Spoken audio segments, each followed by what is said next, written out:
Assalamualaikum warahmatullahi wabarakatuh. Kembali lagi di channel kami, channel Kampung Literasi, channel yang mengkaji kitab-kitab para ulama salaf wassaleh dari berbagai fan keilmuan.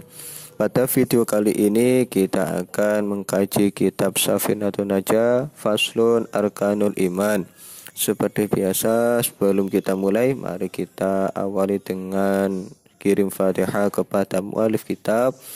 Semoga apa yang kita kaji pada video kali ini menjadi ilmu yang barokah manfaat fid dini wa dunya hatta al-akhirah. Biridhahi ta'ala wa bi syafaati Rasulillah wa quduniyatin shalihah. Al-Fatihah. Bismillahirrahmanirrahim. Faslun ay hadza faslun, adapun ini ialah fasal. Arkanul imani, adapun beberapa rukunnya iman ialah sitatun, ada 6, yaitu antuk mina, harus mengimani siapa billahi, kepada Allah, wa malaikatihi, dan kepada mereka itu beberapa kitabnya Allah, wa rusulihi, dan para utusannya Allah, wa bil yaumi, dan pada hari al-akhiri, yang terakhir, wabil qadari, dan pada qadar, khairihi, yaitu bagusnya qadar, wasyarihi, dan jelek qadar, minallahi ta'ala, dari Allah subhanahu wa ta'ala.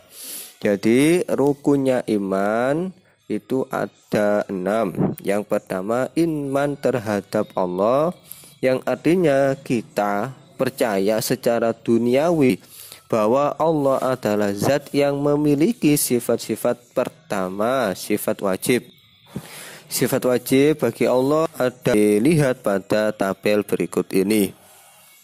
Kemudian Allah juga mempunyai sifat mustahil atau tidak mungkin, yang jumlahnya juga sama, ada 20, bisa dilihat di tabel berikut ini.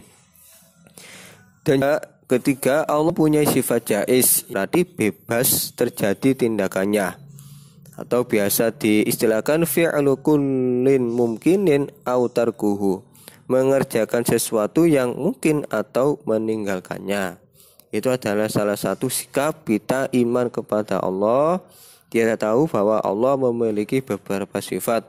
Ada sifat wajib, ada sifat muhal, tidak mungkin, dan sifat jaiz. Kemudian iman kepada malaikat Allah, yang berarti percaya bahwa malaikat adalah makhluk Allah yang diciptakan oleh Allah dari cahaya. Allah menciptakan malaikat tidak berupa laki-laki pun juga tidak berupa perempuan. Mereka selalu tunduk kepada segala perintah Allah dan tidak pernah menentangnya. Jumlah malaikat hanya Allah yang tahu. Dari keseluruhan jumlah malaikat hanya Allah yang tahu. Adapun kita sebagai hamba, wajib kita yang wajib kita ketahui adalah 10. Yang pertama, Jibril. Malaikat Jibril sebagai penyampai wahyu. Yang kedua adalah malaikat Mikail, yakni pembagi rezeki. Yang ketiga, Israfil, peniup trompet atau sangkakala. Keempat, malaikat Israel, pencabut nyawa.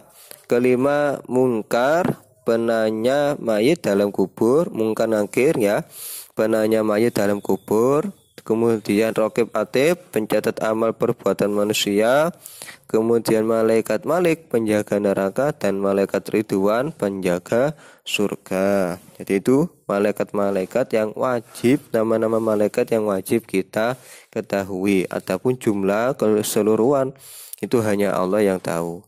Kemudian yang ketiga, yakni percaya kepada kitab Allah. Maksudnya bahwa Allah menurunkan kitab-kitab kepada para rasul yang memuat syariat dari Allah.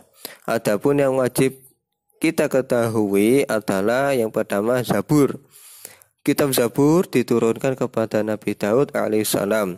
Kemudian kitab Taurat yang diturunkan kepada Nabi Musa. Kemudian kitab Injil diturunkan kepada Nabi Isa. Dan yang terakhir adalah Al-Quran yang diturunkan kepada Nabi Muhammad sallallahu alaihi wasallam. Al-Quran ini adalah kitab Allah sebagai kitab terakhir yang tetap berlaku hingga hari kiamat nanti. Kemudian yang keempat, percaya kepada Rasulnya Allah atau utusannya Allah. Maksudnya Allah telah mengutus sebagian hambanya untuk menyeru kepada manusia agar menjalankan syariat Allah. Umat Islam harus meyakini dan mengetahui Rasul yang berjumlah 25 orang.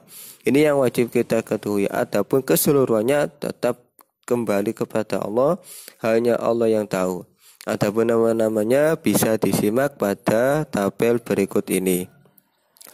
Perbedaan, jadi perlu diketahui antara perbedaan Nabi dan Rasul adalah kalau setiap Rasul adalah Nabi.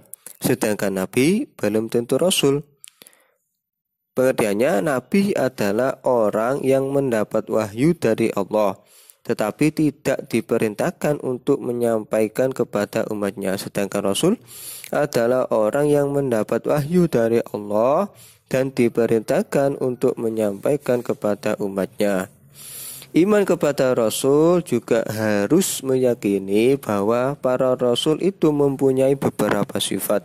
Yang pertama adalah sifat wajib yang berjumlah 4. Yang pertama sidik, yakni jujur dalam segala yang disampaikan. Yang kedua amanah, yakni dapat dipercaya ketika tabligh atau menyampaikan ajaran. Yang keempat adalah fatona atau pandai. Kemudian di samping sifat wajib, Rasul juga mempunyai sifat mustahil. Yang pertama kidbun, jadi kembalikan dari sudakun, kidbun, yakni bohong. Yang kedua khianat, kebalikan dari amanah, yang berarti khianat atau berkhianat. Yang ketiga kitman, kebalikan dari tabligh. Kitman artinya menyimpan ajaran. Dan yang terakhir baladah, kembalikan dari fatona yang berarti bodoh. Kemudian iman kepada hari kiamat atau hari akhir. Maksudnya percaya hari kiamat itu pasti terjadi. Mengenai kapan waktunya Allah yang maha mengetahui.